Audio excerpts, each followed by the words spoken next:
اما بعد فقد قال الله تبارك وتعالى اعوذ بالله من الشيطان الرجيم بسم الله الرحمن الرحيم ولقد آتينا لقمان الحكمة أن اشكر لله ومن يشكر فإنما يشكر لنفسه ومن كفر فإن الله غني حميد وَإِذْ قَالَ لُقْمَانُ لِابْنِهِ وَهُوَ يَعِظُهُ يَا بُنَيَّ لَا تُشْرِكْ بِاللَّهِ إِنَّ الشِّرْكَ لَظُلْمٌ عَظِيمٌ إِلَىٰ قَوْلِهِ يَا بُنَيَّ أَقِمِ الصَّلَاةَ وَأْمُرْ بِالْمَعْرُوفِ وَانْهَ عَنِ الْمُنكَرِ وَاصْبِرْ عَلَىٰ مَا أَصَابَكَ إِنَّ ذَلِكَ مِنْ عَزْمِ الْأُمُورِ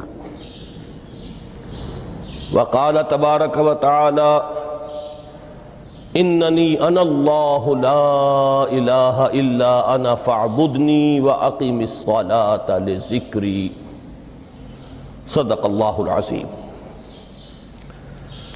محترم لطف الرحمان صاحب ناظم قرآن کالج، محترم پروفیسر حافظ محمد فاضل صاحب رئیس شعبہ عربی و اسلامیات، محترم میجر ریٹائرڈ فتح محمد صاحب ناظم دار المقامہ اور عزیز طلبہ،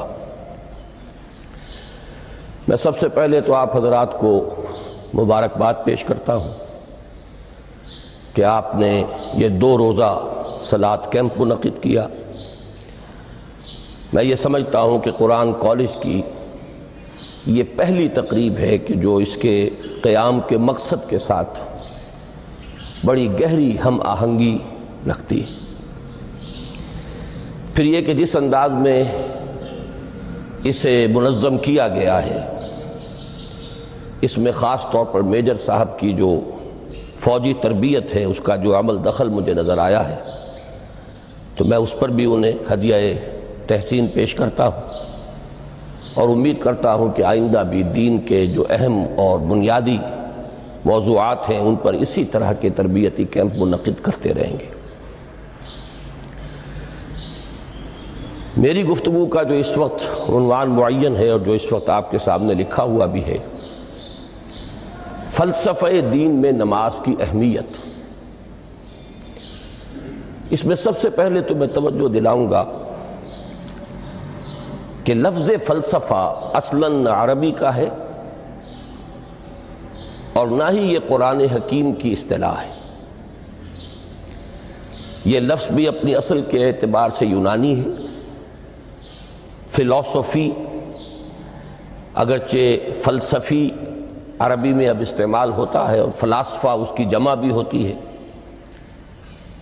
لیکن واقعتاً یہ عربی زبان کا لفظ نہیں ہے۔ اسی کی ایک مثال اور ہے تصوف،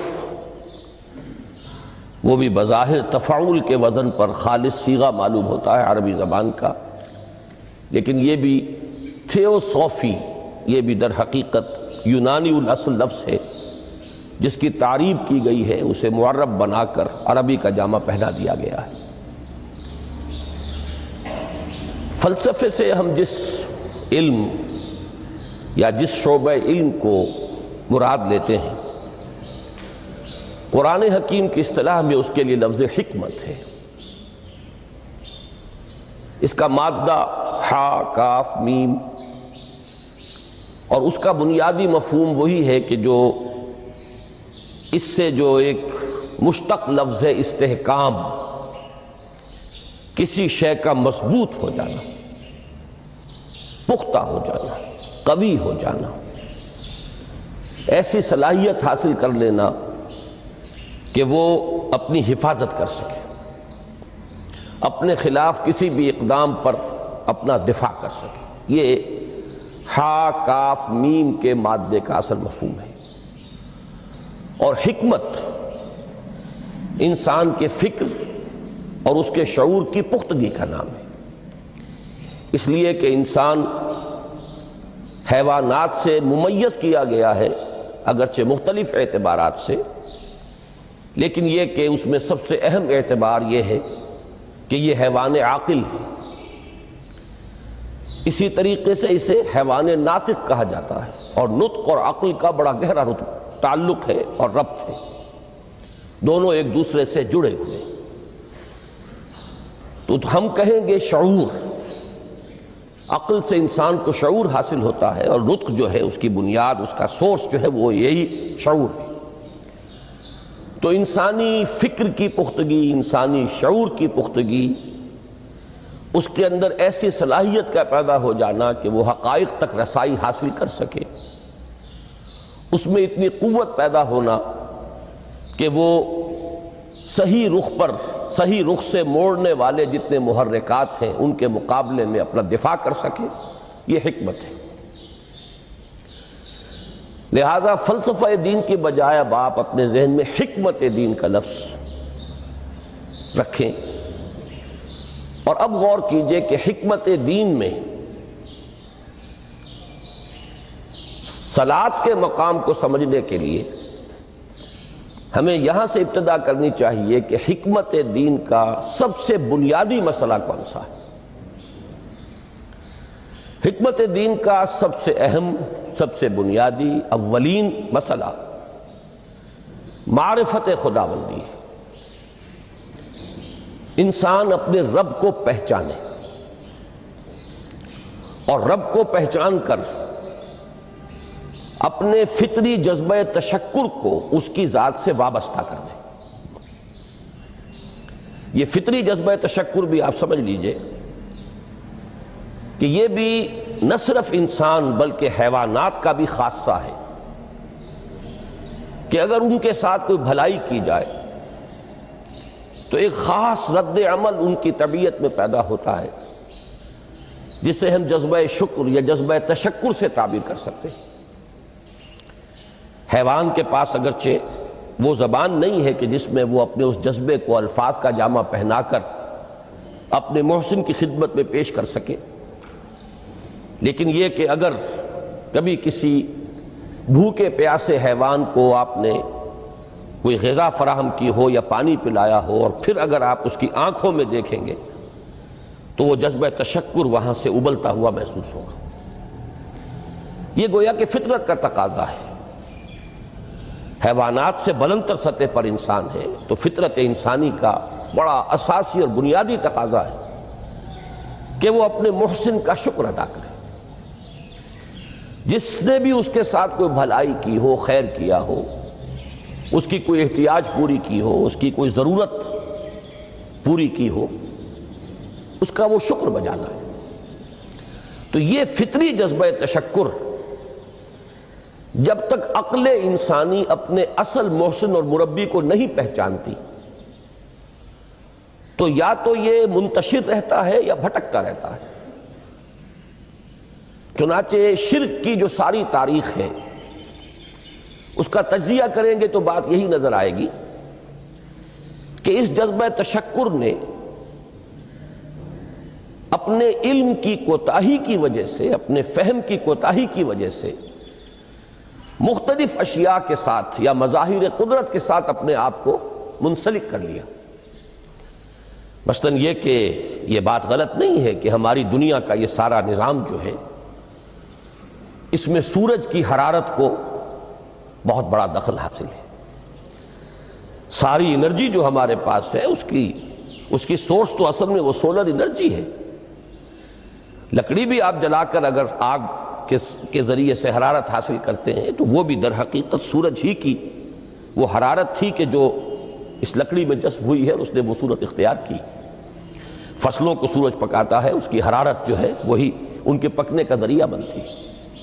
لہذا انسان نے یہ سمجھا کہ ہمارا سب سے بڑا محسن یہ ہے، لہذا اس کے آگے ہاتھ جوڑ دیے، اس کو سجدہ کیا، اسے معبود بنا لیا۔ اسی پر آپ قیاس کرتے چلے جائیے، جس جس چیز کے بارے میں احساس ہوا کہ اس کے ساتھ ہماری کوئی بھلائی وابستہ ہے، یہ ہمارے لیے کسی خیر کا ذریعہ ہے، اس کے سامنے انسان جھک گیا اور اس کے اظہار تشکر کے لیے اس نے مراسم عبودیت ایجاد کر لی۔ تو عقل انسانی کی اصل معراج یہ ہے کہ وہ اپنے اصل مربی کو پہچانے، اپنے اصل رب کی معرفت حاصل ہو جائے، کہ یہ تمام مظاہر فطرت، مظاہر قدرت، اگرچہ یہ سب ہیں اس دنیا میں، اس کے نظام کو مختلف پہلوؤں سے ان کے ساتھ وابستہ کیا گیا ہے، لیکن یہ سب خود کسی اور کی ربوبیت کے مظہر ہے۔ کوئی اور ہے جو ان سب کا خالق ہے، کوئی اور ہے کہ جس نے ان کے لیے یہ سارا نظام بنایا ہے۔ تو ایک ہی چھلانگ میں انسان پھر وہاں پہنچتا ہے اور اپنے اصل رب اور مربی کو پہچان کر اب اپنے پورے جذبہ تشکر کو اس کی ذات کے ساتھ منسلک کر دیتا ہے۔ یہ میں نے خلاصہ عرض کیا آپ کے سامنے سورہ لقمان کے دوسرے رکوع کی اس پہلی آیت کا، جس میں اللہ تعالیٰ نے حضرت لقمان کے حوالے سے حکمت اور حکمت کا جو منطقی اور لازمی نتیجہ ہے دونوں چیزوں کو بیان کر دیا۔ وَلَقَدْ آتَيْنَا لُقْمَانَ الْحِكْمَةَ أَنِ اشْكُرْ لِلَّهِ، ہم نے لقمان کو حکمت عطا کی کہ کر شکر اللہ کا۔ فطرت سلیمہ کا تقاضا شکر، محسن کے لیے، مربی کے لیے، اور عقل کی معراج اپنے اصل محسن اور مربی کو پہچان لینا، اسی کا نام حکمت ہے۔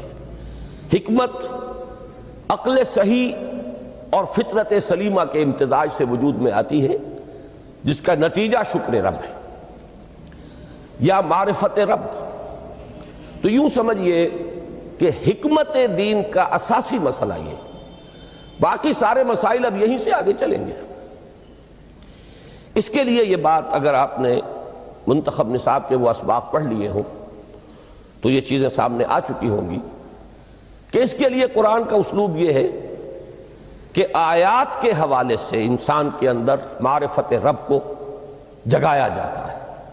میں نے جگانے کا لفظ استعمال کیا ہے کہ قرآن کی حکمت یہ ہے کہ رب کی معرفت فطرت انسانی میں موجود ہے لیکن سوئی ہوئی ہے، ڈورمنٹ ہے، اسے جگانا ہے، اسے ایکٹیویٹ کرنا ہے۔ اس کے لیے آیات آفاقی، ان فی خلق السماوات والارض واختلاف اللیل والنہار والفلک التی تجری فی البحر بما ینفع الناس الی آخر الآیہ۔ اسی طرح آیات انفسی، وفی انفسکم افلا تبصرون، سنریہم آیاتنا فی الآفاق وفی انفسہم حتی یتبین لہم انہ الحق۔ لیکن ان آیات آفاقیہ کی طرف بھی صحیح نقطہ نظر سے متوجہ کرنے کے لیے اور انسان کے اندر کی اس سوئی ہوئی معرفت رب کو جگانے کے لیے سب سے زیادہ مؤثر آیات قرآنیہ ہیں۔ چونکہ یہ فطرت انسانی کے اندر کی ایک شے کو جگانے والی ہیں، یہی وجہ ہے کہ قرآن مجید اپنے آپ کو کہیں الذکر کہتا ہے، کہیں ذکرہ، کہیں تذکرہ۔ یہ تو یاد دہانی ہے، تمہارے اپنے اندر معرفت رب موجود تھی یا موجود ہے، لیکن یا تمہیں اس کا شعور نہ تھا، وہ تمہارے شعور کی سطح پر نہیں آئی تھی، یا یہ کہ آئی تھی لیکن پھر تم اسے بھول گئے ہو، ذہول کے پردے پڑ گئے۔ جیسا کہ علامہ اقبال نے کہا کہ کافر کی یہ پہچان کے آفاق میں گم ہے، تم پھر گم ہو گئے ہو۔ لہذا اس کو اجاگر کرنے کے لیے، تازہ کرنے کے لیے یہ آیات قرآنیہ ہیں۔ ان اندھیروں سے، گمشدگی کے اندھیروں سے نکالنے کے لیے، معرفت کی روشنی میں لانے کے لیے یہ آیات مبارکہ ہے۔ هو الذی ينزل على عبده آیات بینات لیخرجکم من الظلمات الی النور، اندھیروں سے نکال کر روشنی میں لانے کے لیے اللہ نے اپنے بندے پر صلی اللہ علیہ وسلم یہ آیات بینات نازل کی ہیں۔ لیکن اب اس سے اگلا قدم ہے، اور اصل میں وہ ہے جو میری گفتگو کا موضوع ہے اس وقت۔ اس کے لیے یہ تمہید ضروری تھی کہ حکمت قرآن کا اور حکمت دین کا اولین، اہم ترین، سب سے اساسی، سب سے بنیادی مسئلہ ہے معرفت رب۔ اگر اس مرحلے کو انسان طے کر لے اللہ کے فضل و کرم سے، اسے اللہ کی معرفت بھی حاصل ہو جائے اور اس پر ایمان بھی میسر آ جائے، تو اب اس کے سامنے تین مسئلے اور ہیں، ان کو اچھی طرح آئیڈینٹیفائی کیجئے۔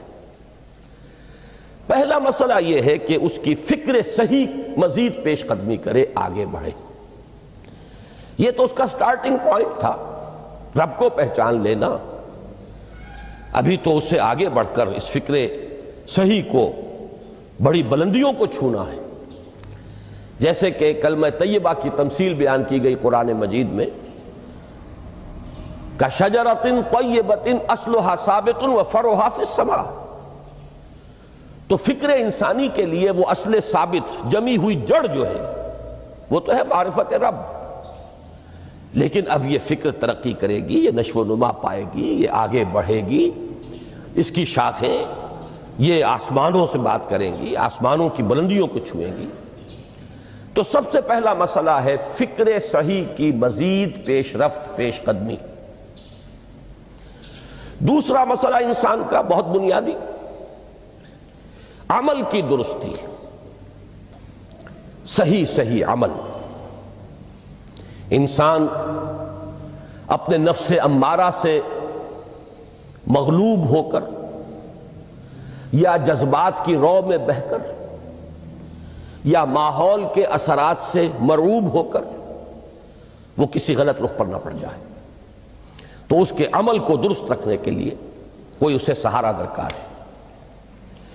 اور تیسری ضرورت اس کی، یہ میرے نزدیک اس دور میں سب سے زیادہ نگاہوں سے اوجھل ہو چکی ہے، یہاں تک کہ ہمارے بہت سے دینی حلقے بھی خاص طور پر جو ریلیجس ایکٹیوسٹ شمار ہوتے ہیں، جو دین کی احیائی جد و جہد میں مصروف نظر آتے ہیں، تجدید دین، احیاء دین، غلبہ دین، اقامت دین، ان کی بھی ایک بہت بڑی محرومی ہے کہ وہ ایک تیسرے گوشے کو تقریباً نظر انداز کر رہے ہیں، اور وہ ہے روحانی ترقی. اس لیے کہ انسان کی اصل عظمت کی بنیاد تو وہ روح ہے جو اس میں پھونکی گئی. وَنَفَخْتُ فِيهِ مِن رُوحِي، جس کا تعلق ذات باری تعالیٰ کے ساتھ ہے.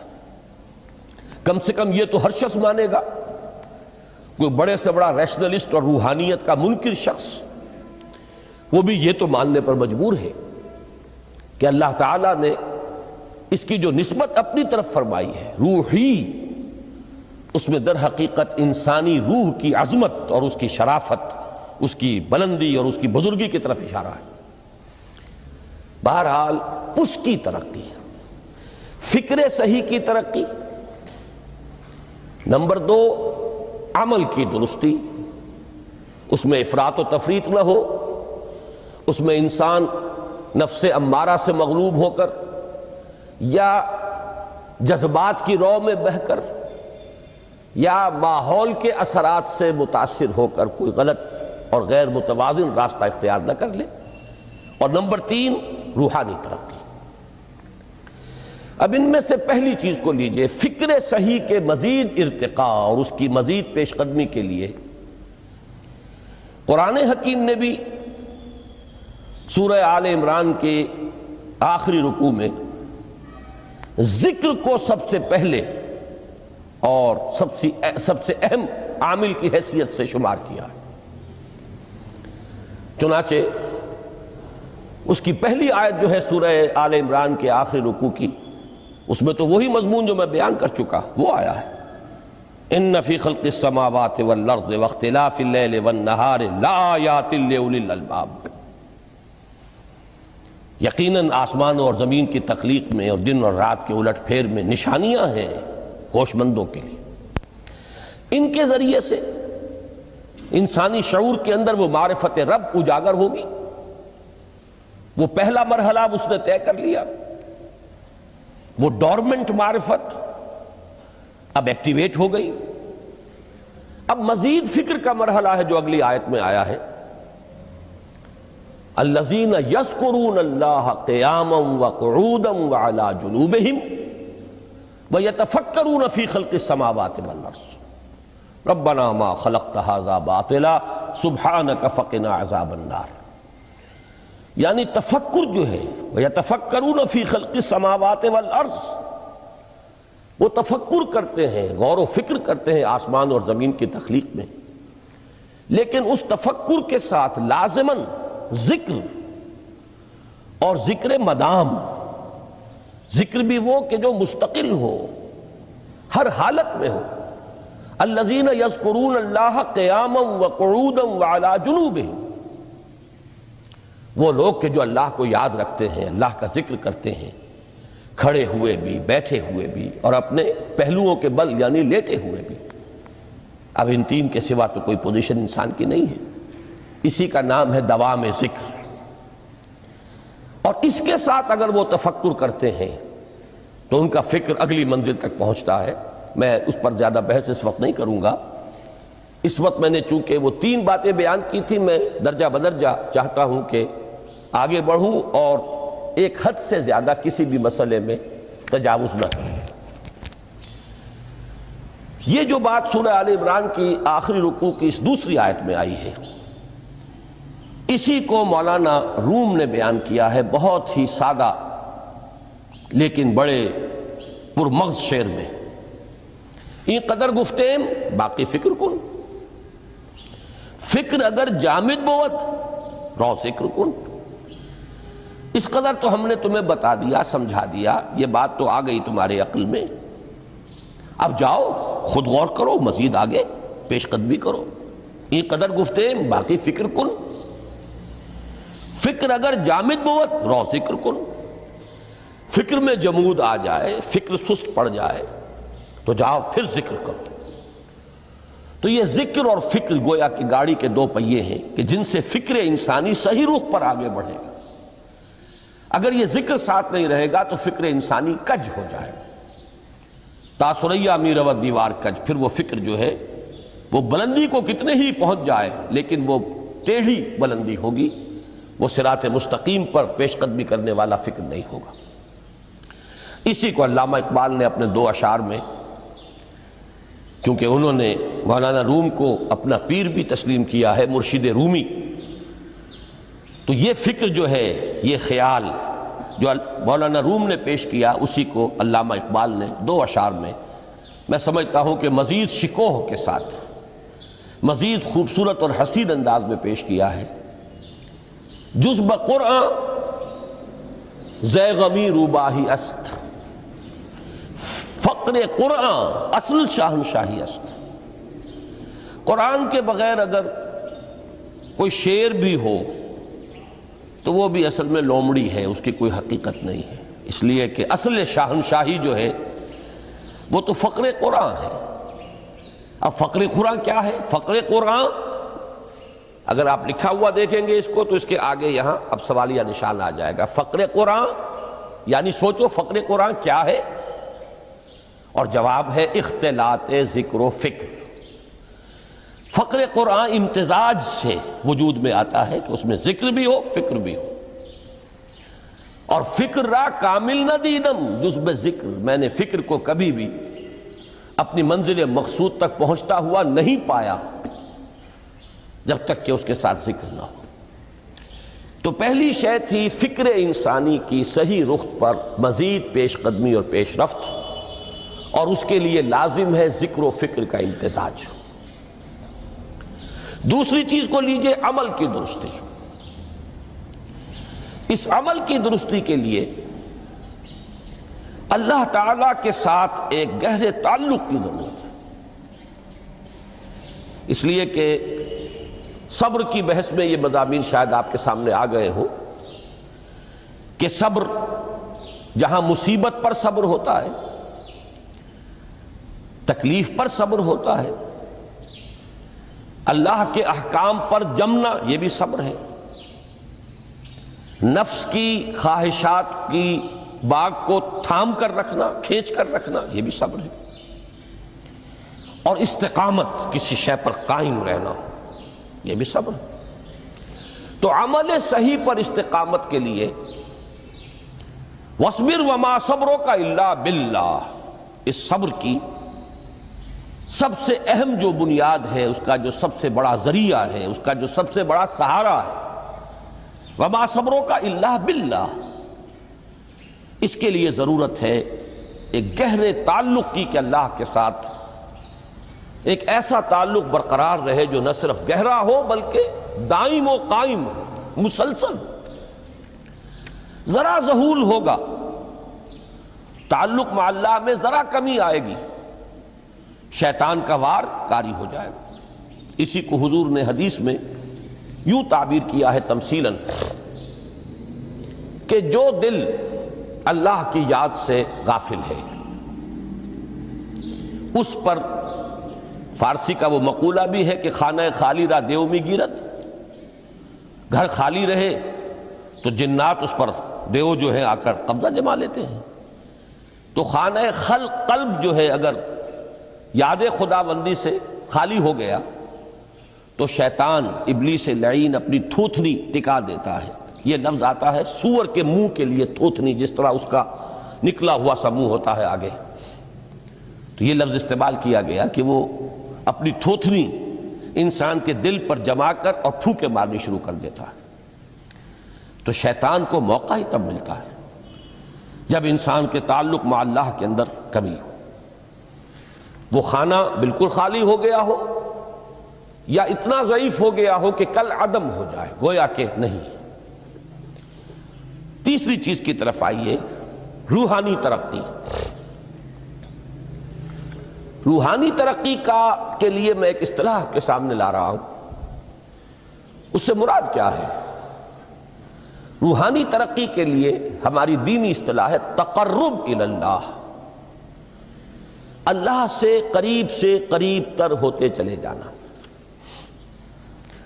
اس پر میرا ایک کتابچہ بھی ہے، تقرب الی اللہ کے دو مدارج، دو درجے، جو در حقیقت ایک حدیث نبوی علیہ الصلوۃ والسلام ہی پر مبنی ہے کہ حضور نے ایک درجہ قرار دیا ہے تقرب بالفرائض، فرائض کے ذریعے سے انسان اللہ کا قرب حاصل کرے۔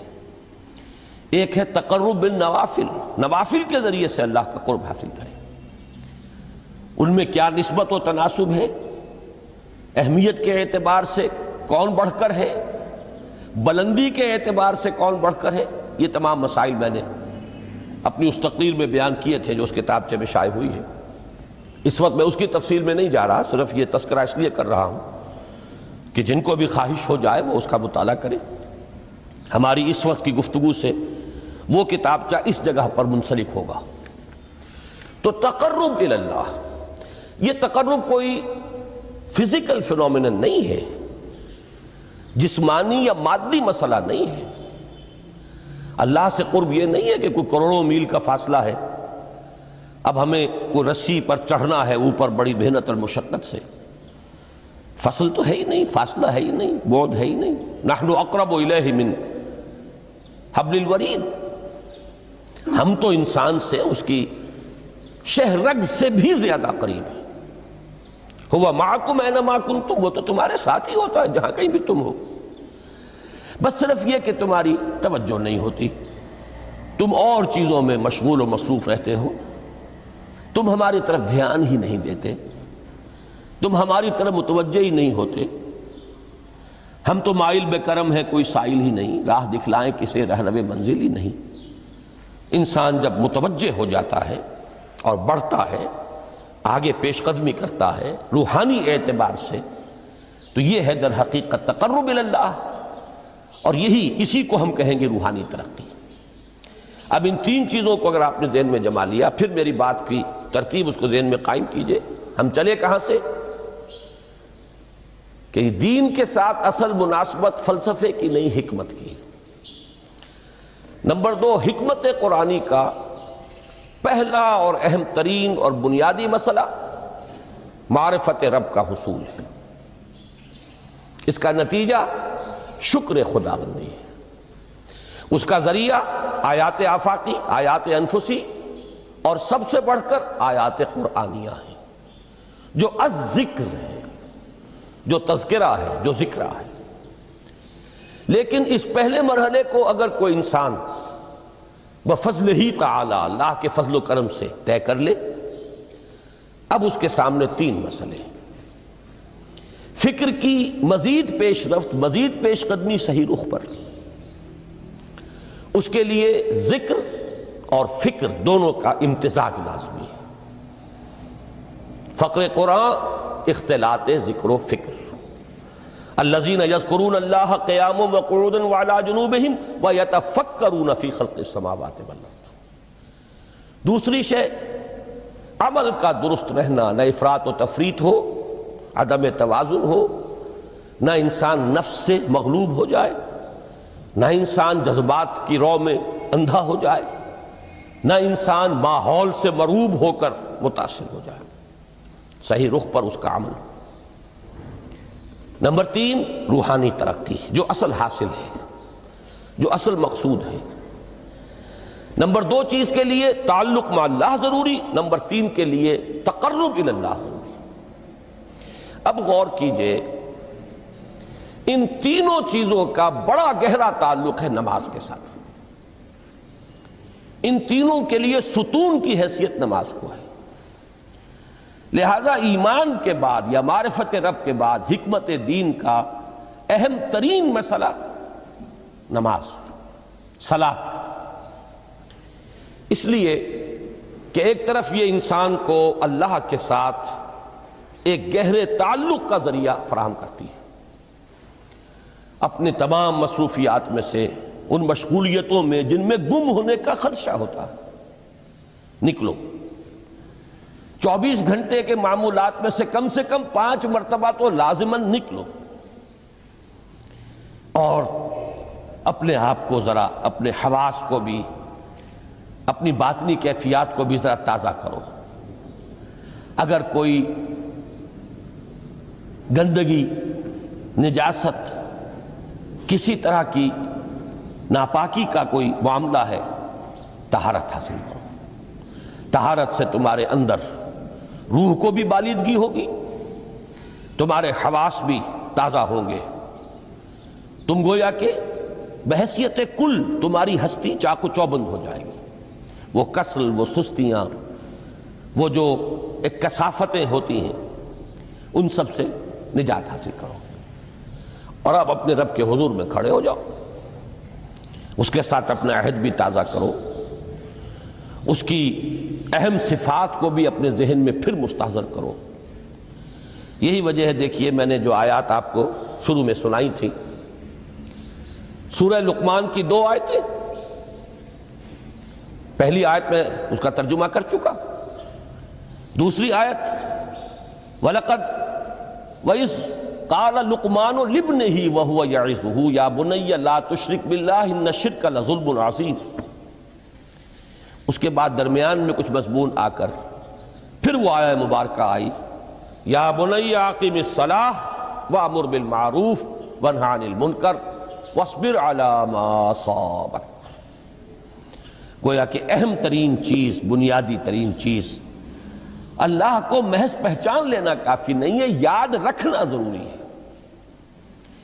اللہ یاد رہے گا تو فکر صحیح آگے بڑھے گا، اللہ یاد رہے گا اور اس کے ساتھ ایک گہرا تعلق جو ہے برقرار رہے گا تو عمل درست رہے گا۔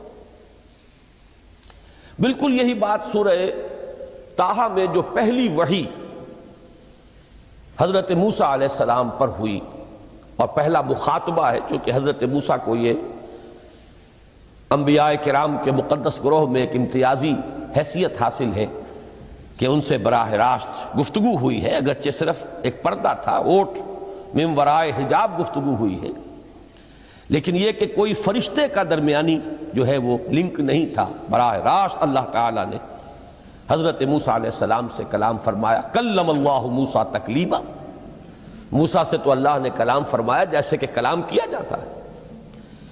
تو پہلا مخاطبہ ہے، یہ پہلا مکالمہ ہے، پہلی وحی کہیے، اسی میں یہ الفاظ بھی موجود ہیں، اننی انا اللہ لا الہ الا انا فاعبدنی واقم الصلاۃ لذکری۔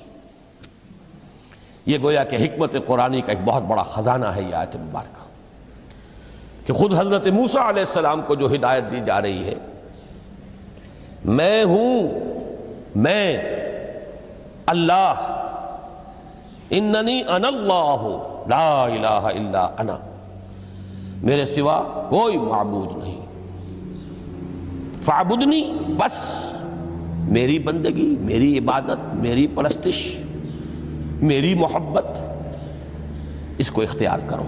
وَأَقِمِ الصَّلَاةَ لِذِكْرِي، اور نماز کو قائم رکھو میری یاد کے لیے۔ بلکہ اسی سلسلہ کلام میں آگے چل کر سورہ طٰہٰ میں آتا ہے، کافی گفت و شنید کے بعد جب حضرت موسیٰ نے کچھ معذرت بھی کی، کچھ دعائیں بھی کی، اللہ نے ایک دعا قبول بھی کی کہ ان کے بھائی کو بھی شریک کر دیا، حضرت ہارون کو بھی۔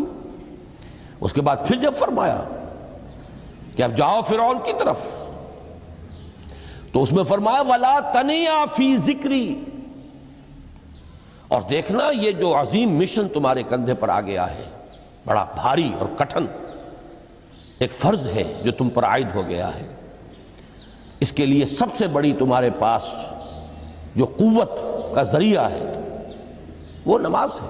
اقیم فَلَا تَنِيَا عَنْ ذِكْرِي، میری یاد میں کبھی غفلت نہ کرنا، اس میں کبھی کوئی کمی نہ آنے دینا۔ جیسا کہ میں نے عرض کیا تھا کہ جیسے ہی وہ تعلق جو ہے کمزور پڑتا ہے یا منقطع ہو جائے معاذ اللہ، تو پھر انسان گویا کہ شیطان کے لیے ایک لقمہ تر بن جاتا ہے۔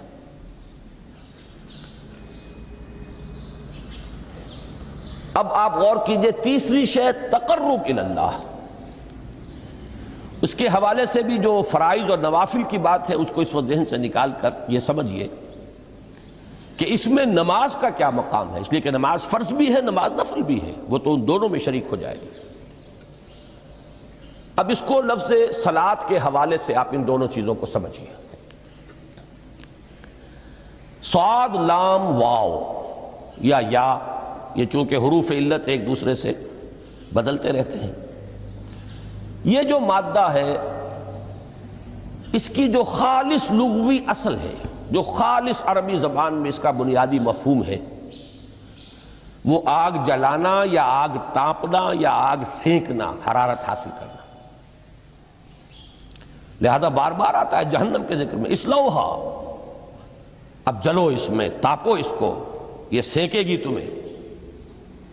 بلکہ تفتلون کا لفظ آیا ہے حضرت موسیٰ کے کلام میں، جب وہ گئے تھے کوہ طور پر، جب پہنچ گئے تو تھے آگ تک کی تلاش میں، لعلکم تفتلون، تو اپنے اہل خانہ سے یہی کہا تھا کہ مجھے کہیں وہ روشنی نظر آ رہی ہے، غالباً کوئی وہاں سے آگ مل سکے گی، ورنہ یہ کہ کوئی رہنمائی کو رستہ مجھے مل سکے گا، میں وہ آگ لے آؤں گا، کوئی چنگاری وہاں سے لے آؤں، لعلکم تفتلون، تاکہ تم، اب یہ اصطلاح در حقیقت باب افتعال ہے، اور یہ تے یہاں پر توئے کی شکل اختیار کر گئی، تا نے توبن کی صورت اختیار کی صاد کی وجہ سے۔ بہرحال اس کا سب سے بنیادی مفہوم جو ہے وہ ہے تاپنا، سکائی حاصل کرنا، حرارت۔ اس کے حوالے سے سمجھ لیجئے کہ سب سے بنیادی تعلق اس کا جو ہے وہ روح کے ساتھ ہے۔ روح میں محبت خداوندی کی آگ اگر ٹھنڈی پڑ گئی ہو، اگر محبت خداوندی کی حرارت میں کمی ہو رہی ہو، تو اس کو اثر نو، جس کو کہ میں آج سوچ رہا تھا تو ایک لفظ ذہن میں آیا کہ جیسے بیٹری اس کو ریچارج کیا جاتا ہے، اسی طریقے سے روح کے اندر محبت خداوندی کی اس حرارت کو اثر نو تازہ کرنا، یہ ہے در حقیقت نماز کا اصل مقصد۔ اس لیے کہ اس لفظ کا بنیادی مفہوم، اصل لغوی مفہوم تو یہ، اگرچہ اس کا سب سے زیادہ کثرت سے جو استعمال ہوتا ہے، اور لفظ صلاۃ جس سے در حقیقت جس تصور پر مبنی ہے وہ ہے اقدام، کسی کی طرف متوجہ ہونا اور پھر دعا۔ صلاۃ کا سب سے قریبی مفہوم لفظی جب بیان کیا جائے گا، اس سے مراد، اس کے معنی، تو دعا اس میں اہم ترین ہے۔ کسی کی طرف توجہ کرنا، مناجات کرنا، گفتگو کرنا، مخاطبہ، مکالمہ، دعا، یہ در حقیقت صلاۃ کا سب سے بڑا اصطلاحی مفہوم ہے۔ لیکن جو اس کا مادہ ہے، صاد لام واو یا صاد لام یا، اس کا اصل مفہوم جو ہے وہ تاپنا، حرارت حاصل کرنا۔ تو ان دونوں کے حوالے سے عرض کر رہا ہوں، وہ تاپنا اور حرارت حاصل کرنا وہ ہے روح کے اعتبار سے۔ وہ جو کہا اقبال نے کہ بجھی عشق کی آگ اندھیر ہے، مسلمان نہیں راہ کا ڈھیر۔ یہ عشق کی آگ جب بجھ جاتی ہے، در حقیقت یہی تو انسان کی روحانی موت ہے۔ جب یہ نہ رہے تو چاہے منطق میں بہت انسان ماہر ہو، مجھے اقبال کا ایک شعر یاد آیا ہے تقابل کرتے ہوئے ایک انسان محکوم اور ایک انسان حر، آزاد انسان، ان کی نفسیات میں جو بنیادی فرق علامہ اقبال نے مختلف مواقع پر بیان کیے ہیں۔ محکوم ہے بیگانہ اخلاص و مروت، ہر چند کے منطق کی دلیلوں میں ہے چالاک۔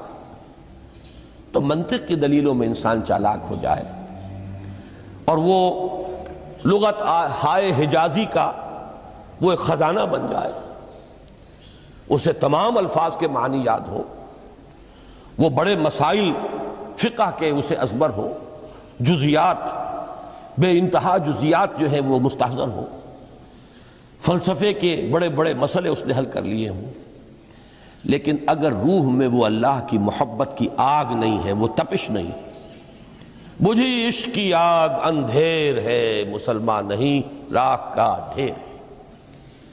اسی کے حوالے سے آج مجھے یاد آیا تھا کہ وہ جو بڑی سادہ سی ایک نظم ہے، اللہ تعالیٰ سے دعا یا رب دل مسلم کو وہ زندہ تمنا دے، اس میں بھی جو الفاظ آئے ہیں جو روح کو گرما دے اور قلب کو تڑپا دے، یہ ہے اصل جو مقصود ہے نماز کا۔ اور یہی وہ چیز ہے جیسا کہ میں نے عرض کیا تھا کہ نگاہوں سے اوجھل، یہ پہلو سامنے ہے ہی نہیں، دوسرا پہلو سامنے ہے اور وہ بھی میرے نزدیک بہت اہم ہے، بہت بنیادی ہے، اس میں کوئی شک نہیں، لیکن یہ ہے بلند ترین منزل کہ تقرب الی اللہ، اس کے لیے در حقیقت یہ کس لیے درکار ہے؟ روح کے اندر عشق کی حرارت اور گرمی تازہ ہو جائے۔ بسا اوقات یہ اندر دب جاتی ہے، جیسے انگارہ ہوتا ہے آگ کا، اس کے اوپر خاک اور راکھ آ جاتی ہے، اندر کچھ ہوتی ہے، آگ دبی ہوئی سمجھ آگ بجھی ہوئی نہ جان، اس دبی ہوئی آگ کو پھر ایک شعلہ بنانا، پھر اس کے اندر ایک حیات تازہ پیدا کرنا، یہ ہے نماز کا اہم ترین اور بلند ترین مقصد۔ لیکن اس کے ساتھ ہی اس نماز میں ذکر ہونا، اس کا یہ ذکر ہے، اور ذکر کی جب میں فہرست بیان کیا کرتا ہوں بہت سے حضرات کے سامنے ہوگا کہ ذکر کا در حقیقت مفہوم ہے استحضار اللہ فی القلب۔ ہمارے ہاں غلطی سے جو ذرائع ذکر ہیں انہیں ذکر قرار دے دیا گیا ہے۔ نماز ذکر نہیں ہے، نماز ذکر کا ذریعہ ہے۔ اقیم الصلاۃ لذکری، نماز قائم کرو میرے ذکر کے لیے۔ یہ اللہ اللہ کہنا یا ادعیہ معصورہ جو حضور صلی اللہ علیہ وسلم کی مسنون دعائیں ہیں، انہیں اپنے تمام معمولات دنیاوی کے ساتھ ساتھ ان دعاؤں کو بھی انسان پڑھتا رہے، اللہ سے دعا کرتا رہے، یہ تمام ذرائع ذکر ہیں۔ سبحان اللہ الحمدللہ الحمدللہ، اس کا آپ ورد کیجئے، یہ بھی ذریعہ ذکر ہے۔ حقیقت میں ذکر ہے استحضار اللہ فی القلب، اللہ کو دل میں لے آنا، اللہ کو دل میں حاضر کر لینا، اصل میں تو ترجمہ ہوگا، لیکن حاضر جاننا، یہ کیفیت جو ہے انسان کو حاصل ہو جائے۔ اب اس کے حوالے سے ذرا بات سمجھیے کہ ایک تو میں عرض کر چکا ہوں مجسم ذکر تو قرآن ہے، لہذا ذکر کی فہرست جب آپ کریں گے ذرائع ذکر تو ان میں سب سے پہلے قرآن آئے گا، اس لیے کہ وہ ہماری حکمت کے پہلے مسئلے کو حل کر رہا ہے، بنیادی مسئلہ، اہم ترین مسئلہ۔ دوسرے نمبر پر ذکر جو ہے، اب اس کے لیے کچھ اصطلاحات جو میرے مختلف دروس میں شاید آپ کے سامنے بعد میں آئیں یا پہلی آ چکی ہوں، ان کے حوالے سے میری بات سمجھیے۔ ایک ذکر غیابی ہے، تھرڈ پرسن میں، صیغہ غائب میں اللہ کی یاد کرنا، اللہ اکبر اللہ اکبر اللہ اکبر۔ اب یہ اللہ اکبر جو ہے یہ جملہ اسمیہ خبریہ ہے، ایک حقیقت کی تکرار آپ کر رہے ہیں، اللہ سب سے بڑا ہے، اللہ سب سے بڑا ہے، سبحان اللہ سبحان اللہ سبحان اللہ۔ یہ در حقیقت ذکر غیابی ہے کہ آپ اس میں مخاطب نہیں ہے اللہ سے، ایک ذکر خطابی کہیں یا ذکر حضوری کہیں، جس میں مکالمہ ہوتا ہے، جس میں گفتگو ہوتی ہے۔ تو نماز در حقیقت ذکر حضوری اور ذکر خطابی کی بلند ترین شکل ہے۔ اس لیے میں نے عرض کیا تھا کہ نماز کے لفظ یا صلاۃ کے لفظ یہ اصطلاحی معنی جو اکثر و بیشتر کیے جاتے ہیں وہ ہے دعا، اور دعا میں ہوتا کیا ہے؟ مکالمہ ہے، مخاطب، اے اللہ، اے میرے رب، اے پروردگار۔ پھر یہ کہ اس میں اقدام اور کسی کی طرف متوجہ ہونا، یہی وجہ ہے کہ افتتاح صلاۃ، نماز کو شروع کرنے کے لیے ایک تو وہ الفاظ جو قرآن مجید میں آئے ہیں، انی وجہت وجہی للذی فطر السماوات والارض حنیفا وما انا من المشرکین، یہ ہے توجہ کا ارتکاز، بشرطے کہ یہ صرف الفاظ ہی نہ نکل رہے ہوں، واقعتاً یہ تعبیر ہو اس وقت کی انسان کی نفسیاتی کیفیت کی، کہ شعوری طور پر وہ فیصلہ کرتا ہے کہ اب میں منقطع ہو رہا ہوں، ہر چہار طرف سے اپنی توجہ کو ہٹا کر، ہر مسئلے سے اپنے آپ کو خالی و ذہن کر کے، یعنی ظاہری اور باطنی دونوں اعتبار سے میں اپنی توجہ کا ارتکاز کر رہا ہوں اس ذات کی طرف جس نے آسمانوں اور زمین کو پیدا کیا، اور بالکل یکسو ہو کر رہا ہوں۔ انی وجہت وجہی للذی فطر السماوات والارض حنیفا وما انا من المشرکین۔ اور دوسری وہ جو دعا جس سے ہم افتتاح کرتے ہیں اپنی نماز کا، دیکھیں اس میں خطاب کا کس قدر اہتمام ہے۔ وہاں سبحان اللہ نہیں ہے، سبحانک اللہم، پاک ہے تو اے رب ہمارے، وبحمدک وتبارک اسمک وتعالی جدک۔ اب آپ غور کر رہے ہیں، یہ ہے تخاطب، براہ راست مخاطب ہونا۔ یہ گویا کہ لب لباب میں آپ کے سامنے عرض کر رہا ہوں علامہ اقبال کے خطبے کا، دی میننگ آف پریئر ان اسلام۔ خطبات جو ہیں ان کے مشہور، ان میں غالباً یہ تیسرا یا چوتھا لیکچر ہے، کہ اس میں تصور یہ دیا گیا ہے کہ دو ہی انائیں ہیں، ایک انائے کبیر اننی انا اللہ لا الہ الا انا، یہ وہ انائے کبیر ہے، انائے مطلق ہے، میں، بہت بڑی میں، جس کو کہ علامہ اقبال نے کہا دی بگ آئی ایم۔ یہ بگ آئی ایم جو ہے وہ سورہ طٰہٰ کی اس آیت میں ہے، اور میرے علم کی حد تک کوئی اور مقام نہیں ہے جس میں اس قدر جلال ہو۔ اللہ نے اس طور سے اپنی انانیت کبریٰ اور انانیت مطلقہ کا اظہار اس بلند آہنگ کے ساتھ کیا ہو، اننی انا اللہ لا الہ الا انا۔ وہ انائے کبیر اور یہ انائے صغیر، یہ انائے محدود، یہ چھوٹی سی ایک انا ہے، میں، یہ میں ہوں۔ آپ جب کہتے ہیں میں، بڑی محدود سی ایک انا، دی فائنائٹ ایگو، انائے محدود اور انفائنائٹ ایگو۔ اور صلاۃ اصل میں کیا ہے؟ اس چھوٹی انا کا بڑی انا کے سامنے آ کر، روبرو ہو کر، وہ جو کبھی ٹیلی ویژن کا ایک پروگرام ہوا کرتا تھا، روبرو ہو کر خطاب۔ ایک ہے وہ صیغہ غائب میں تکرار، سبحان اللہ، سبحان، وہ بھی بہت اہم ہے، اس کا اپنی جگہ پر فائدہ ہے، لیکن ہر شے کے درجے ہیں۔ اگر حفظ مراتب نہ کنی زندگی، اگر آپ ان کے درجوں کا علیحدہ علیحدہ لحاظ نہیں کریں گے تو غلط رخ پر پڑ جائیں گے۔ تو یہ جو دو ذکر خطابی یا ذکر حضوری ہے، نماز اصل میں اس کی بلند ترین شکل ہے۔ یہی وجہ ہے کہ سبحانک اللہم وبحمدک وتبارک اسمک وتعالی جدک ولا الہ غیرک۔ اس کا کی جس قدر تکرار یہاں پر ہے، آپ نے غور کیا، اس میں خطاب ہے۔ یا پھر یہ کہ یہ کا کی اس طرح کی تکرار آپ کو دعائے قنوت میں ملے گی، اللہم انا نستعینک ونستغفرک ونؤمن بک ونتوکل علیک ونثنی علیک الخیر ونشکرک ولا نکفرک۔ اب یہ جو ہے یہ در حقیقت خطاب کا اندازہ ہے کہ براہ راست گفتگو ہو رہی ہے۔ تو سب سے پہلی بات تو یہ ہوئی کہ ذکر کی ایک شکل ہے ذکر غیابی، دوسری ذکر حضوری، اور ذکر حضوری یا ذکر خطابی کی بلند ترین منزل، بلند ترین اس کا ذریعہ نماز۔ اس کو ایک پہلو سے اور سمجھ لیجئے سورہ فاتحہ جب پھر ہم پڑھتے ہیں جسے الصلاۃ کہا گیا ہے، جو لب لباب ہے، خلاصہ ہے، اس میں پھر تدریجاً غیاب سے حضور کی طرف پیش قدمی ہوتی ہے۔ الحمدللہ رب العالمین الرحمن الرحیم مالک یوم الدین، یہ ذکر غیابی ہے، اس میں ابھی خطاب نہیں آیا۔ یہ وہی جملہ اسمیہ ہے، کل تعریف اس اللہ کے لیے ہے جو تمام جہانوں کا پروردگار ہے، مالک ہے، جو رحمان ہے، رحیم ہے، جزا و سزا کے دن کا مختار و مالک ہے۔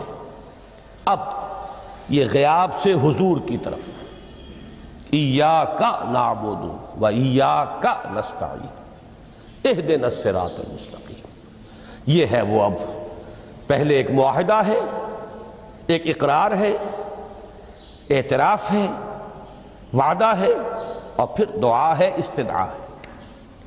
یہ ہے غیاب سے حضور کی طرف تدریجاً ارتقا۔ یہی وجہ ہے، اب نوٹ کر لیجئے، وہ چھوٹی سی حدیث یہ بھولنی نہیں چاہیے، الصلاۃ معراج المومنین، اس لیے کہ مخاطبہ الہی براہ راست حضور کو جو حاصل ہوا وہ معراج میں ہوا، التحیات کا مکالمہ وہی ہوا ہے۔ لہذا اس کو نوٹ کر لیجئے کہ باقی جو وحی ہوئی ہے حضرت جبرائیل کے ذریعے سے ہوئی ہے، یا کوئی الہام ہوا ہے، حضور کے قلب مبارک پر کوئی شے القاء کی گئی ہے، تو وہ دوسری نوعیت کی وحی ہے۔ وہ جو مخاطبہ حضرت موسیٰ علیہ السلام کو وہ اس دنیا ہی میں حاصل ہوا ہے، کوہ طور کی بلندیوں پر، یہی ان کی امتیازی شان ہے، کلم اللہ موسیٰ تکلیما۔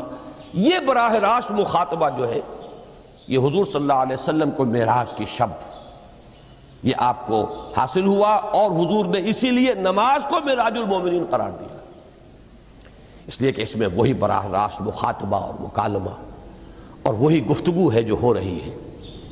اس کے ضمن میں وہ حدیث، اب اس وقت شاید میرا وقت ختم ہونے کے قریب ہو، لیکن وہ حدیث جو اس اعتبار سے حدیث قدسی ہے، اگرچہ بعد میں اس کے جو مزید تفصیل ہے تو حضور صلی اللہ علیہ وسلم نے گویا کہ خود بیان کی ہے، لیکن مسلم شریف کی روایت ہے حضرت ابو ہریرہ رضی اللہ تعالی عنہ سے کہ حضور نے فرمایا، یقول اللہ تعالی، اللہ یہ فرماتا ہے، اسی لیے اس کو حدیث قدسی کہیں گے، قسمت الصلاۃ بینی و بین عبدی نصفین، میں نے نماز کو اپنے اور اپنے بندے کے مابین آدھا آدھا تقسیم کر دیا ہے۔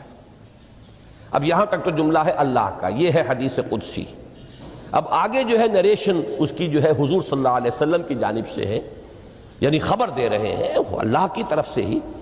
ویسے تو تمام احادیث ہی گویا کہ ہم سمجھتے ہیں انسپائرڈ تو اللہ کی طرف سے ہی ہے، لیکن یہ کہ جہاں صراحت ہو کہ اللہ کہتا ہے وہ حدیث قدسی ہے۔ تو یقول اللہ تعالی قسمت الصلاۃ بینی و بین عبدی نصفین، یہاں تک تو حدیث قدسی ہے۔ اب دوسری عام حدیث ہے، اذا قال العبد الحمد للہ رب العالمین یقول اللہ تعالی حمدنی عبدی، جب بندہ کہتا ہے الحمدللہ رب العالمین، پروردگار کہتا ہے میرے بندے نے میری حمد کی۔ جب بندہ کہتا ہے الرحمن الرحیم، پروردگار فرماتا ہے اثنا علی عبدی، میرے بندے نے میری ثنا کی، بڑی تعریف کی۔ جب بندہ کہتا ہے مالک یوم الدین، اللہ فرماتا ہے مجدنی عبدی، میرے بندے نے میری بڑی بزرگی بیان کی ہے، تمجید کی ہے۔ پھر جب بندہ کہتا ہے ایاک نعبد و ایاک نستعین، اللہ فرماتا ہے ھذا ما بینی و بین عبدی ولعبدی ما سأل، یہ ہے میرے اور میرے بندے کے درمیان۔ یہ تو معاہدہ ہے نا، معاہدے میں تو دو فریق جکڑے جاتے ہیں، بند جاتے ہیں، یہ میرے اور میرے بندے کے درمیان ہے، اور میرے بندے نے جو طلب کیا میں نے دیا، اس لیے کہ اس میں طلب بھی تو ہے، ایاک نستعین، تیری مدد چاہتے ہیں، یہ طلب ہے، اسی کی شرح ہے جو اب آخری 3 آیتیں ہیں۔ پروردگار ہم تیری مدد چاہتے ہیں، پروردگار ہم تیری ہی بندگی کرتے ہیں اور کریں گے، اور تیری ہی مدد چاہتے ہیں، چاہیں گے۔ اگر حال میں اس کا ترجمہ کریں گے زمانہ حال کے اعتبار سے، اس لیے کہ فعل مضارع میں تو دونوں موجود ہیں، شامل ہیں۔ تو یہ ایک اعتراف ہے، اظہار حال ہے۔ اللہ کرے کہ وہ واقعتاً صحیح اظہار حال ہو، ہم واقعی اللہ کی بندگی کرتے ہوئے یہ کہیں کہ ایاک نعبد، ورنہ اگر ہماری اصل صورتحال سے وہ مطابقت نہ رکھتا ہو تو پھر تو ایک طرح کا جھوٹ ہو جائے گا، غلط بیانی ہو جائے گی۔ ایاک نعبد، تیری ہی بندگی کرتے ہیں، اور مستقبل میں کیجئے، کریں گے، یہ ہے عہد۔ تیری ہی مدد چاہتے ہیں، تجھی سے مدد طلب کرتے ہیں، تجھی سے مدد چاہتے رہیں گے، اس کے لیے فرمایا وَلِعَبْدِ مَا سَأَلَ۔ اور پھر اس کے بعد وہ استدعا ہے، اهدنا الصراط المستقیم صراط الذین انعمت علیہم غیر المغضوب علیہم ولا الضالین۔ اس حدیث میں اس کو ایک ہی جملے کو لیا گیا ہے، ایک ہی جملے کی حیثیت سے۔ جب بندہ یہ کہتا ہے تو اللہ فرماتا ہے ھذا لعبدی ولعبدی ما سأل، یہ خالص میرے بندے کے لیے ہے، اس بندے نے ایک درخواست پیش کی ہے اور میں نے گرانٹ کی، وہ اپلیکیشن، وہ ریکویسٹ گرانٹڈ ہم نے دے دی، ولعبدی ما سأل۔ یہ ہے اس کی تاثیر کا عالم،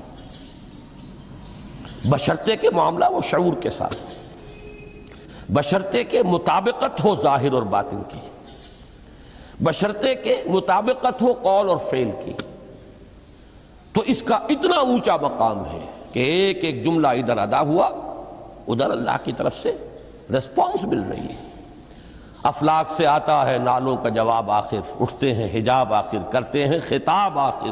یہ خطاب ہے، مخاطبہ ہے، مکالمہ ہے، یہ ہے اصل نماز۔ اسی لیے اسی کو کہا گیا نماز۔ البتہ اب اس سے آگے بڑھیے،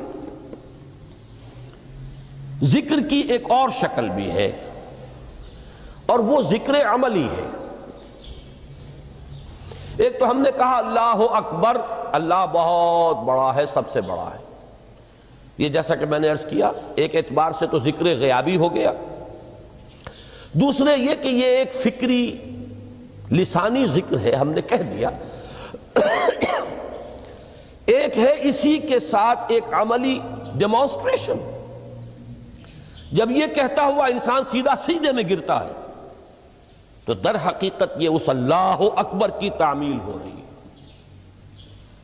لہذا نماز میں جہاں ذکر غیابی بھی ہے، سورہ فاتحہ کی پہلی 3 آیات، جہاں الذکر کا حصہ بھی ہے، کچھ نہ کچھ قرآن آپ پڑھیں گے اس میں، پھر یہ کہ ذکر حضوری اور ذکر خطابی بھی ہے کہ آپ نے اللہ سے عہد و پیمان کیا، قول و قرار کیا، استدعا کی۔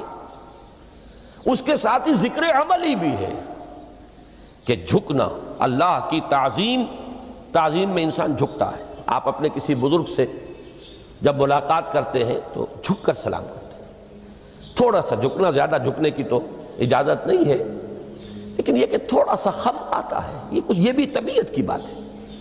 میں سمجھتا ہوں فطرت میں جیسے شکر ہے ویسے ہی اس قدر تعظیم تو فطرت انسانی میں موجود ہے۔ آپ استاد کے سامنے آئیں گے، تھوڑا سا خم کھائیں گے، آپ اپنے کسی بڑے بزرگ رشتہ دار کے سے ملیں گے تو تھوڑا سا خم لا محالہ ہو جائے۔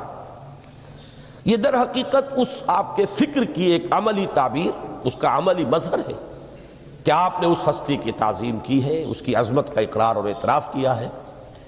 یہی تعظیم ہے اللہ تعالیٰ کی کہ جس میں پہلا درجہ ہے رکوع، جھکے آپ، اللہ اکبر کہہ کر جھکے، اور اس کے بعد پھر اس کا جو آخری درجہ ہو سکتا ہے وہ سجدہ ہے، جس میں کہ انسان نے جب اپنی پیشانی زمین پر ٹکا دی تو گویا کہ اس نے اپنی انانیت سے، اگر یہ شعور کے ساتھ ہوا ہو تب میں بات کہہ رہا ہوں، تو گویا کہ اس نے اپنی انانیت سے کامل دستبرداری اختیار کر کے اور اپنے آپ کو اپنے رب کے قدموں میں ڈال دیا۔ یہی وجہ ہے کہ حضور نے اس کو تعبیر فرمایا ہے کہ جب سجدہ کرو تو یوں محسوس کرو کہ تم نے اپنا سر اپنے رب کے قدموں میں رکھ دیا۔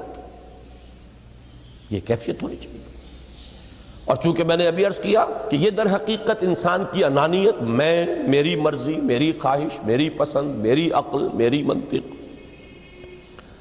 میرا چوائس، میرا اختیار، یہ سب چیزیں ہی تو در حقیقت جو ہمارے اندر ایک مضمر ہے شیطنت، اس شیطنت کا مظہر یہی تو ہے۔ جب اس کو انسان اپنے ہاتھوں اپنے رب کے قدموں میں رکھ دیتا ہے تو در حقیقت اسی لیے اس کو تعبیر کیا گیا کہ اقرب ما یکون العبد الی ربہ فی السجود، بندہ اپنے رب سے قریب ترین جو ہوتا ہے وہ سجدے میں ہوتا ہے، بشرطے کہ وہ سجدہ واقعی سجدہ۔ اس میں حقیقت یہ ہے کہ اقبال کا وہ شعر بڑی صحیح تعبیر ہے، وہ سجدہ روح زمین جس سے کانپ جاتی تھی، یہ ہے اصل میں تعبیر۔ اسی کو آج ترستے ہیں ممبر و محراب، سجدوں پر سجدے اور رکعتوں کے ڈھیر لگ گئے ہوں، اور 17 رکعتیں پوری نماز عشاء کی انسان نے ادا کی ہوں گن گن کر، اور 17 رکعتوں میں آپ کو معلوم ہے 34 تو سجدے ہو ہی گئے، تو سجدوں پر سجدے اور رکعتوں کے ڈھیر۔ لیکن یہ کہ اگر وہ کیفیت آپ کی صحیح عکاسی نہیں کر رہی ہے آپ کے ذہن کی، آپ کی نفسیاتی کیفیت کی، آپ کی قلبی کیفیت کی، آپ کے شعور کی، تو پھر ٹھیک ہے، ثواب تو ملے گا اس نماز سے بھی، اس لیے کہ ثواب کا نہ ملنا تو ظلم ہوگا، سوائے ایک بات کے کہ اس میں اگر کوئی ریاکاری ہے، دوسروں کو دکھانے کے لیے نماز پڑھی گئی ہے، تو ریاکاری تو زیرو کے مانند ہے کہ اس سے جو شے ضرب کھاتی ہے زیرو ہو جاتی ہے۔ 1 کروڑ کی تعداد عدد کو آپ زیرو سے ضرب دے زیرو ہو گئے، تو ریاکاری تو زیرو کر دینے والی شے، بلکہ زیرو ہی نہیں کرتی، وہ شرک تک پہنچا دیتی ہے۔ من صلی یرائی فقد اشرکا ومن صام یرائی فقد اشرکا ومن تصدق یرائی فقد اشرکا، جس نے دکھانے کے لیے نماز پڑھی اس نے شرک کیا، جس نے دکھانے کے لیے روزہ رکھا اس نے شرک کیا، جس نے دکھانے کے لیے صدقہ خیرات کیا اس نے شرک کیا۔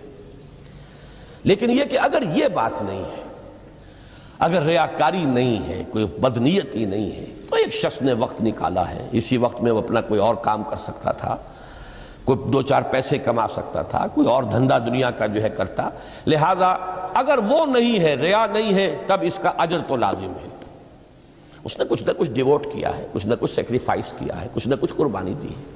لیکن یہ کہ پھر وہ نماز یہ نہیں ہے، وہ سجدہ روح زمین جس سے کانپ جاتی تھی، اسی کو آج ترستے ہیں ممبر و محراب۔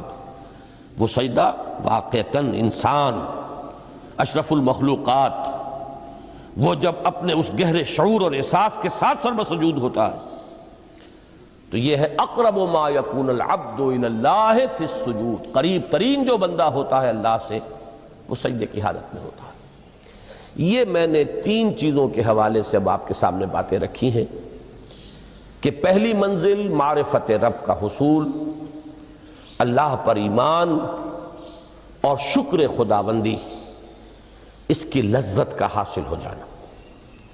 اس کے بعد اب 3 ضرورتیں ہیں، فکر صحیح کی مزید پیش قدمی، صحیح رخ پر، اس کے لیے جہاں فکر درکار ہے وہاں ذکر بھی درکار ہے، اور اس ذکر کی جامع ترین صورت نماز ہے۔ نمبر 2، انسان کے عمل کے درست رہنا، اس لیے کہ ذرا سا قرآن مجید میں سورہ اعراف میں نقشہ کھینچا گیا ہے ایک شخص کا، اس کا نام تو وہاں نہیں ہے، بلعام بن باعورہ، ویسے تورات میں اس کا ذکر ہے اور اس نام کے ساتھ ہے۔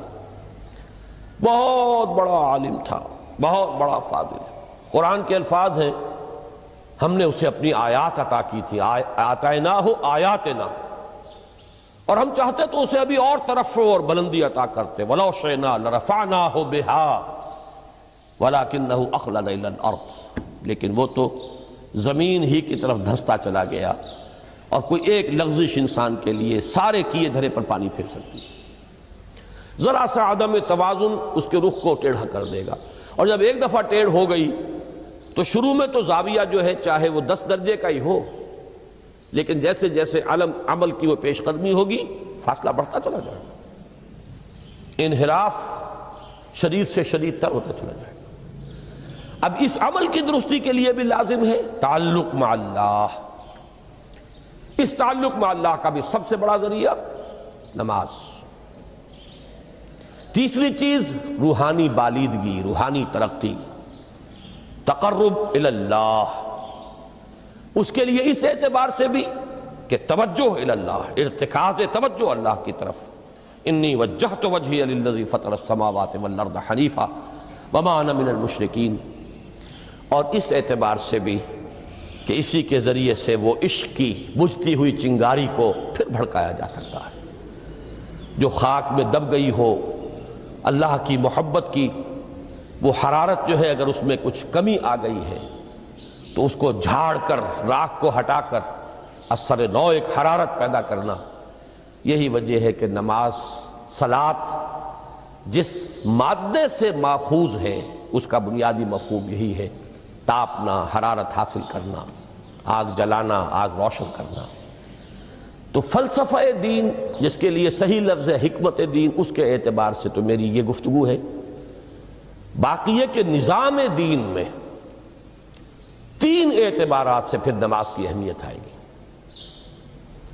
نظام دین میں سب سے پہلے انفرادی سیرت کی تعمیر، ثانیاً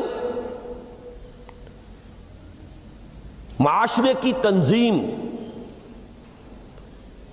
پھر اس کے علاوہ جو دو عنوانات کل کے لیے طے کیے گئے ہیں، جو خادمان دین ہوں، طالبان قرآن ہوں، ان کو کس کس اعتبار سے اس نماز سے مدد ملتی ہے، تو ان چاروں موضوعات پر انشاءاللہ تعالی میں کل گفتگو کروں گا۔